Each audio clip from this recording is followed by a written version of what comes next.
आपने ये बात की है ना कि फर्स्ट 100 डेज में ट्रंप ने जो एशिया का पहला विजिट है ना वो भी इंडिया का किया है। आप लोग पूरी सेरेमनी में देख लें कि सेकंड लाइन पे जो है डॉक्टर एस जयशंकर, जिनका मैं बहुत बड़ा फ़ैन हूँ। अच्छा। और मैं ये कहूँ कि अगर फॉरेन मिनिस्टर में मैं तकरीबन दुनिया के तमाम ममालिक जो हैं उनकी पॉलिटिक्स पे मेरी नज़र होती है। अच्छा। लेकिन मेरा जो पसंदीदा फॉरेन मिनिस्टर है ना वो एस जयशंकर है। चीमा साहब, मैं समझता हूं कि इस इनॉग्रेशन पे मुझे उस कमरे के अंदर साउथ एशिया में सिर्फ भारत ही भारत नजर आ रहा था। उसमें आप सिर्फ डॉक्टर जयशंकर को ना देखें, इसको you have to look at the broader picture.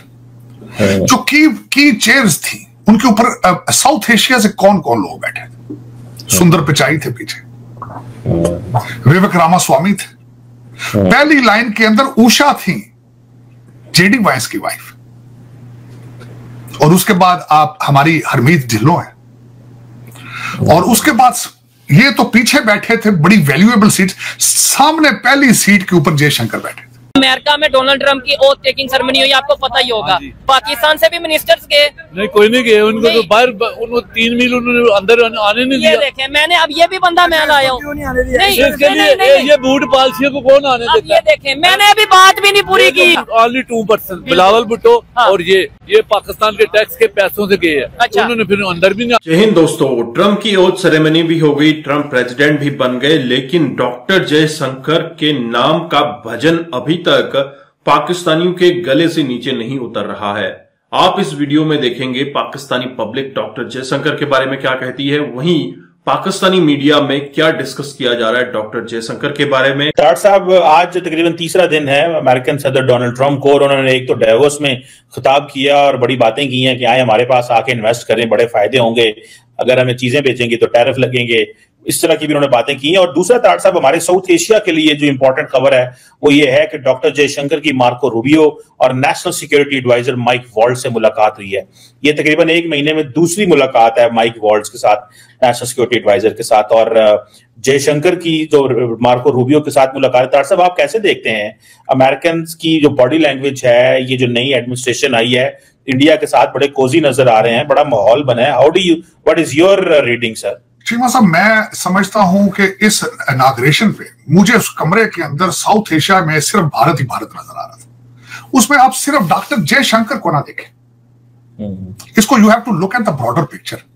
जो की चेयर्स थी उनके ऊपर साउथ एशिया से कौन कौन लोग बैठे थे। सुंदर पिचाई थे पीछे, विवेक रामास्वामी थे, पहली लाइन के अंदर उषा थी, जेडी वाइस की वाइफ, और उसके बाद आप हमारी हरमीत ढिल्लों हैं, और उसके बाद ये तो पीछे बैठे थे बड़ी वैल्यूएबल सीट, सामने पहली सीट के ऊपर जयशंकर बैठे थे। उस कमरे के अंदर हर सीट जो थी उसकी वैल्यू थी, उसके पीछे पावर थी, उसके पीछे डिप्लोमेसी थी। चीमा साहब, हम कहां थे, हम कहां हैं, हम किन गलियों में घूम रहे हैं, जो कि मेरे दुखों के अंदर एक दुख शामिल है। लेकिन उस कमरे के अंदर भारत के जो लोग बैठे थे उनके पास कौन सा ऐसा जादू है जिसके साथ वो पहुंचे। डॉक्टर जयशंकर फॉरेन ऑफिस के अंदर उन्होंने ज्वाइन किया 1977 में। 48 साल का तजर्बा जेब में डाल के बैठ गए, किताबें लिख चुके हैं। आपका फॉरेन सर्विस, आपका फॉरेन मिनिस्टर कौन है इस वक्त, लाइक रखता है, उसके पास फॉरेन ऑफिस का कितना तजर्बा मौजूद है? क्या वो डिप्लोमेट है? क्या वो अपने क्रेडेंशियल्स के साथ इस कमरे में बैठने की सलाहियत रखता है? ये आपके लिए और 23 करोड़ लोगों के लिए सवाल है। पीछे बैठे हुए लोग जो अमीर तरीन थे, टेक्निकल तरीन थे, चीमा साहब, उनमें पहुंचने के लिए आर्टिफिशियल इंटेलिजेंस ने उनकी मदद की है और इंडियन इंस्टीट्यूट ऑफ टेक्नोलॉजी ने मदद की है। आप कहां हैं? 100 साल का गैप है चीमा साहब आपका भारत से, अलोन, दूसरी दुनिया से नहीं कहूंगा। और जिस स्पीड से आप नीचे जा रहे हैं उसमें आप अमेरिका से आप स्टोन एज में जा रहे हैं। उसकी वजह मैं वो भी वजह बताना चाहूंगा, स्टोन एज में क्यों आप जा रहे हैं आज। चीमा साहब, दुनिया के अंदर आर्टिफिशियल इंटेलिजेंस से अगले स्टेज पर रिसर्च जा चुकी है, जिसको कहा जाता है ASI और AGI। ये आर्टिफिशियल इंटेलिजेंस की अगली डिग्रीज है। और आपका लौंडा लपाड़ा आवारा सारा दिन गंदे ट्वीट, गंदे यूट्यूब, गंदी जहनियत से नहीं बाहर आ रहे। 6 सेक्रेटरीज को मिले डॉक्टर जयशंकर। यहां पे आपने जो NSA की बात की, 6 सेक्रेटरीज ऑफ द कैबिनेट को मिलकर गए। चीमा साहब, उन्होंने बार बार जो अपनी प्रेस कॉन्फ्रेंस में बात की, mobility of the people, mobility of the people. वो मोबिलिटी क्या है? टेक्नोक्रेट्स लाना। यहां वर्कर नहीं आते, वर्कर आपके जाते हैं मिडल ईस्ट दुबई में ईंटें उठाने के लिए, डंकियां लगाने वाले। Mobility of the people, technocrat यहां लाएंगे और अमेरिका आज भी हैंडीकैप है उनके सामने, मजीद डिपेंडेंट हो जाएगा। उनका मतलब मोबिलिटी ऑफ पीपल से ये था। भारत के साथ relationship, it is not by choice, it's by need, by need. Cheema sahab, जब आप कोई भी बंदा आज मुझसे क्वेश्चन करे, नहीं जी भारत के साथ कृष्णा कौन है?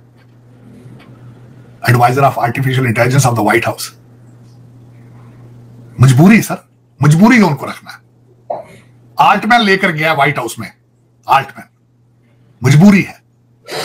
कृष्णा की एजुकेशन भारत से, भारत में पैदा हुआ है, H1B वीजे पे आया चीमा साहब, किसी मां का बेटा वो भी। अगर पानी ना मिले तो थुक जो डुब मारने जेड़ा मुंडे थोड़े लौंडे लपड़ा वारा फिरन लगे सारी दिहाड़ी गाड़ा एक दूसरे। डॉक्टर साहब, वो आपने ट्रेड की बात की है, लेकिन डॉक्टर जयशंकर कहते हैं ट्रेड पाकिस्तान ने बंद की है। अब पाकिस्तान कहता है, अब पाकिस्तान, डॉक्टर जयशंकर की बात इसमें सच है, मैं इस बात में उनकी बात में मानता हूं। इंडिया ने हमें MFN स्टेटस दिया, मोस्ट फेवरेट नेशन स्टेटस, ताकि अच्छी, हमने नहीं दिया है। उन्होंने विड्रॉ कर लिया, ट्रेड हमने बंद कर दी, लेकिन उसके पीछे लॉजिक ये थी कि 370-35 है। उन्होंने हमसे पूछे बगैर ही यूनिलैटरली हर चीज रिवोक कर दी। तो जो हमारे पास ऑप्शंस थी, अब उन्होंने करने की कोशिश की।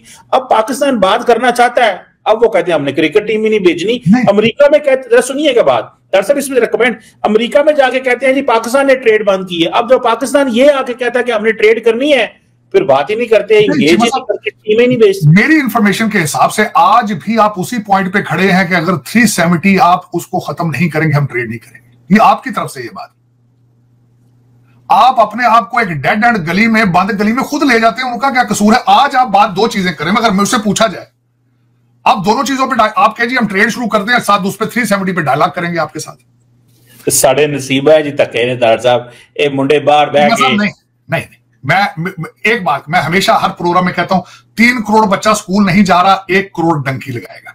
1 करोड़ डंकी लगाएगा। और मेरे जैसे नादान उन डंकियों वालों के अंदर काश पटेल ढूंढ रहे हैं, विवेक रामास्वामी ढूंढ रहे हैं। वाह वाह वाह वाह वाह। तो दोस्तों, आपने ये वीडियो देखी और आपको यहां पर समझ आया होगा कि पाकिस्तानी पब्लिक का कहना भी सही है। वहां पर पाकिस्तान के लोगों को बुलाया गया था, सिर्फ 2 लोगों को, क्योंकि बूट पॉलिश करने वाले लोगों को नहीं बुलाया जाता। ये खुद पाकिस्तान की पब्लिक कह रही है कि पाकिस्तान के सियासतदानों का हाल बूट पॉलिश करने वालों की तरह हो चुका है। वहीं भारत के सियासतदान किस तरह से जाकर अपने देश का नाम रोशन कर रहे हैं। डॉक्टर जयशंकर के बारे में कई लोग कहते हैं कि ये हमारे फेवरेट फॉरेन मिनिस्टर हैं पूरी दुनिया में। पूरी दुनिया में जिस तरह से डॉक्टर जयशंकर ने विदेश मंत्री के तौर पर भारत का नाम रोशन किया है, डेफिनेटली काबिल तारीफ है। हम सैल्यूट करते हैं भारत के विदेश मंत्री EAM डॉक्टर जयशंकर साहब को। साहब, आपने हमारे देश का नाम रोशन कर दिया। और वहीं भारत के टेक्नोक्रेट जिस तरह से वहां लाइन में बैठे हुए थे और पाकिस्तान का तो वहां पर वजूद दिख भी नहीं रहा था, कोई पाकिस्तान को पूछने वाला नहीं था।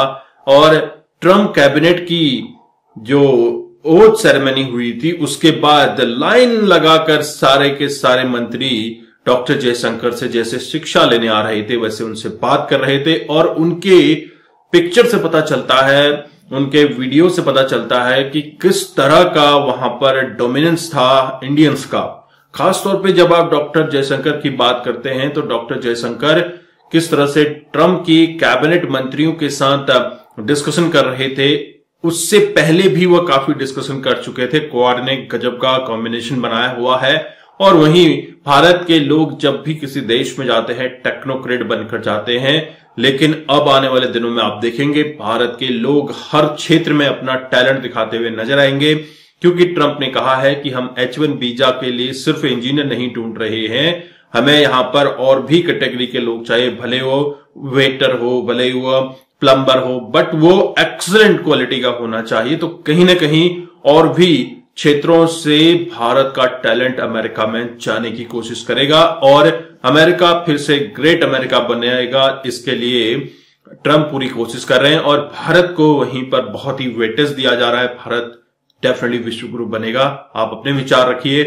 चैनल पर नए हैं चैनल को सब्सक्राइब करें। हम आपको मिलते हैं अगले वीडियो में, तब तक अपना ध्यान रखिए। जय हिंद, जय भारत, जय श्री राम।